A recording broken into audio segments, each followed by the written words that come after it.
In a major shift in tone from Tehran, Iran now seems to be tilting towards de-escalation and diplomacy. Speaking at a press conference, Iran's Foreign Minister Abbas Araghchi said, and I quote, "If Israeli attacks stop, our responses will also stop." He reaffirmed that Iran remains open to a nuclear deal. This was Araghchi's first public statement since Israel launched strikes on Friday. We are defending ourselves. This defense is entirely legitimate. We are defending with strength and resolve, and our response is a reaction to aggression. Therefore, if the aggression stops, naturally, our responses will also cease. We are ready for any agreement whose aim is to prevent Iran from acquiring nuclear weapons, because that is our own doctrine. It is our own belief that nuclear weapons are forbidden and prohibited. But if the purpose of an agreement is to deprive Iran of its nuclear rights, then naturally, we are not prepared to accept such an agreement. Asha Castleberry is a U.S. national security and foreign policy expert, now joining us live from Washington, D.C. Asha, thank you very much for making time for us, and welcome to the broadcast. If Israel has the ears of America, what ears does Iran have at this moment? Thank you for that point. That's an important point to stress or underscore, because when you look at the assistance with regards to external security assistance, Israel has the advantage, has the operational advantage of receiving constant support from the United States. So we've seen this before. Sometime last year when there was a tit for tat between the two, Iran did not necessarily have the endurance to keep up with Israel because of the lack of external security assistance from superpowers like the United States and other countries. Asha, let's decode what the Israeli president is saying. He actually visited the devastated areas in the coastal city of Bat Yam, hit by Iranian strikes. He says his country is determined to change the fate of the region by undermining Iran's capability to threaten Israel existentially. Your view?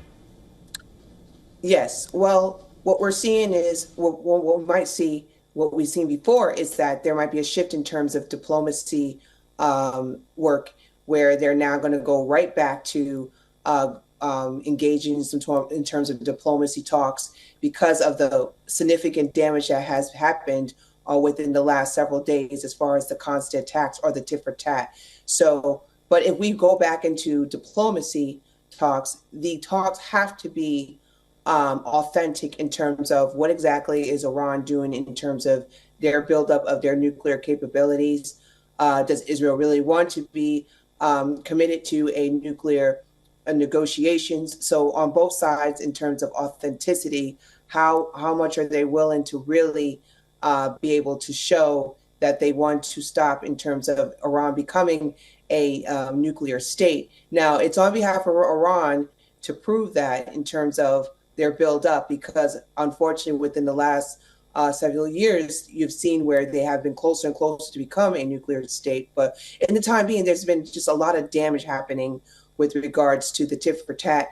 And, in a lot of these, looking at the operational attacks, a lot of it is what we call penetration attacks, meaning that we're really trying to get into the security environment as far as targeting critical areas, so from stopping logistical support or trying to hit strategic nuclear sites.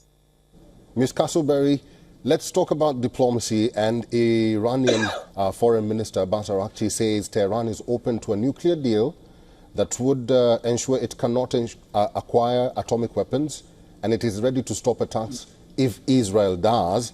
But he went on to stress that it will not abandon its nuclear rights. Your view on the Iranian Foreign Minister's statement? Well, in order for Israel to stop, Iran has to abandon its nuclear rights or buildup.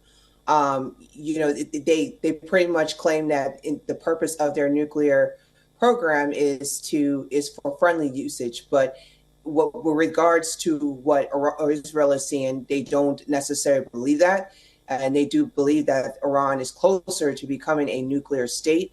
So before, meeting on these specific areas in terms of nuclear talks, there is a commitment that Iran has to make in terms of Israel coming back to the table, and that is to ensure that they do not build their first nuclear bomb. And then the international community needs to make sure that there's some authenticity or commitment to that. So Israel won't necessarily come back to the table unless they really do see that Iran is committed to that effort. Ms. Asha Castleberry, thank you very much for making time for us and for talking to WION World is One today. Yes, you're welcome.